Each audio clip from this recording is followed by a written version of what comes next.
What's up, guys? Chemist here from Meanwhile the Man Cave, where we take a look at all things pop culture, games, toys, or anything we think is cool. And today, we are taking a look at the Todd McFarlane DC Multiverse, Kryptonite Doomsday. Joshua Walker first appeared in Superman Batman number 47 in June of 2008 and was created by Michael Green, Shane Davis, and Mike Johnson.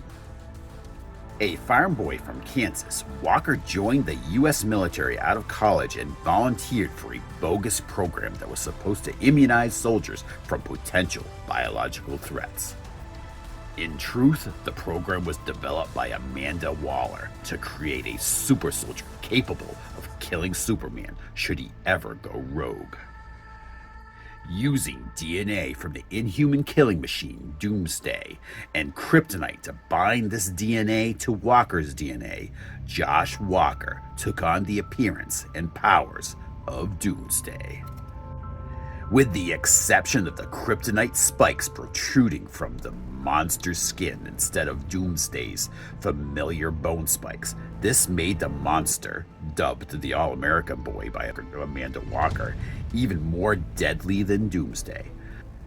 This monster laid waste to Smallville and would have killed Superman if Batman hadn't brought Josh Walker's parents to confront the creature and appeal to the man beneath the monster.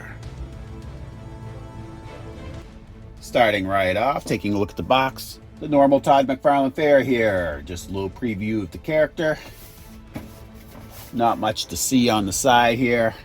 And on the back, we've got basically a reproduction of the cover for, I believe it was Superman Batman number 48.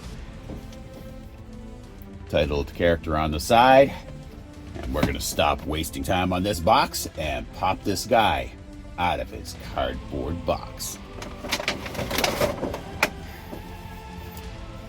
Not much in the box, just a collector's card with the cover of Superman Batman 48 and a figure stand.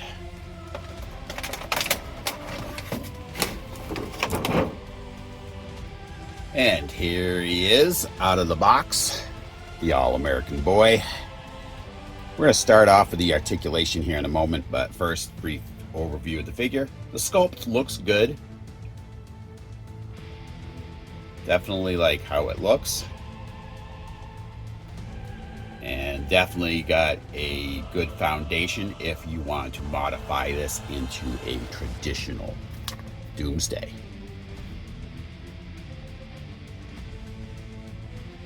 Very nice modeling, in my opinion. Now, it's a lot lighter than it appears in the box.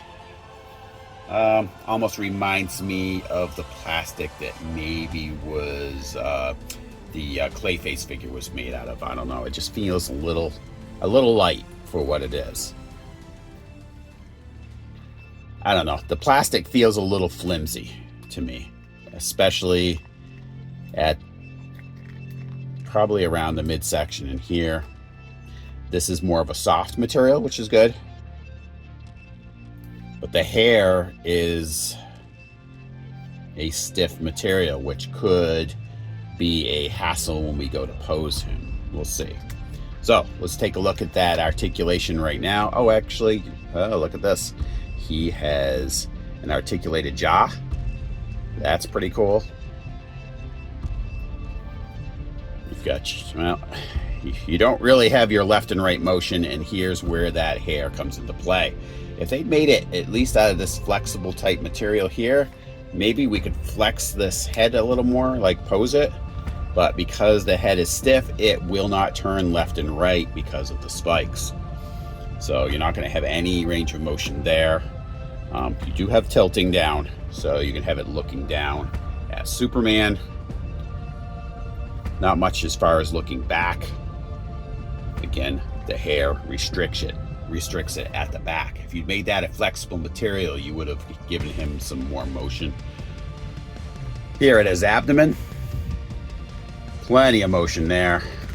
Even down here at the waist joint, lots of motion. Moves really easy, especially for tilting back.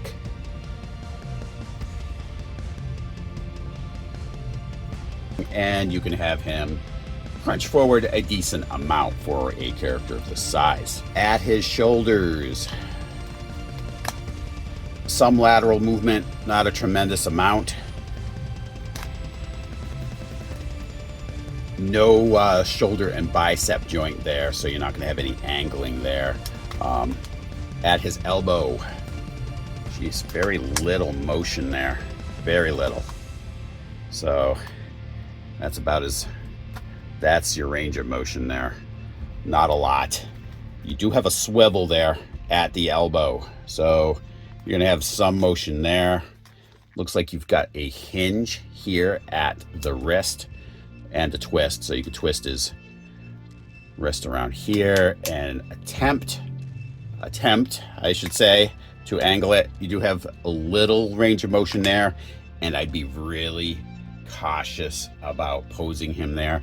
That joint seems like a danger point for having him break, so be cautious there. Just the type of plastic, it does feel very flimsy to me, which is common in a lot of Todd McFarlane figures.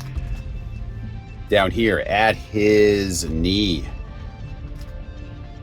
little range of motion there, again, not a ton. And a swivel, I do like that. I like the swivel. That'll let you use him as a plant foot there. Little bit of lateral movement with his leg, not a lot. And you're forward and back. You will have a gap up here if you go too far back, so watch out for that when you're posing. And not really any twisting here at the top over here near his hip. Down here at his foot, there you go. That moves really easy. I do like that. No twisting at the ankle for angling that foot. So that looks like we've reached the limit of this guy's articulation. Let's get this guy into some poses, and I'm going to give you my final thoughts here. So here he is. You know what? The limited articulation reared its ugly head when I was attempting to pose this guy. Whereas I like how he's modeled. The modeling looks really good. The engineering behind the articulation, not so good for me. It really limited what I could find to do with him as far as posing. You know, from the point that he doesn't have a joint between the shoulder and bicep, which could give you some more motion with his arms. There is no toe joint, and the other limitations on those legs as far as articulation made it so I couldn't even put him in like a charging motion or anything like that. So that was a little frustrating. The fact that his hair is a stiff material instead of more of a rubbery like material really limited what you could do with his head. So that was kind of a problem. And I found that the plastic that was used on this guy really made me cautious about posing him, because it feels like he would break if you're not careful. Overall, I am glad I have this figure. I like his scale. I like the fact that he's got his articulated jaw and everything like that. That's really cool. And the other thing that's really cool on this figure is the fact that all that kryptonite coming out of him, it glows. So that's really cool as well. Glows fairly bright too when you've charged it. But unless you're a huge fan of Doomsday, and you can put up with the limited articulation, you might want to pass or get him on sale. So anyway, I want to thank you guys all for tuning in. Please come back every Tuesday at 9 a.m. for a brand new episode of Meanwhile the Man Cave. I'll talk to you guys later.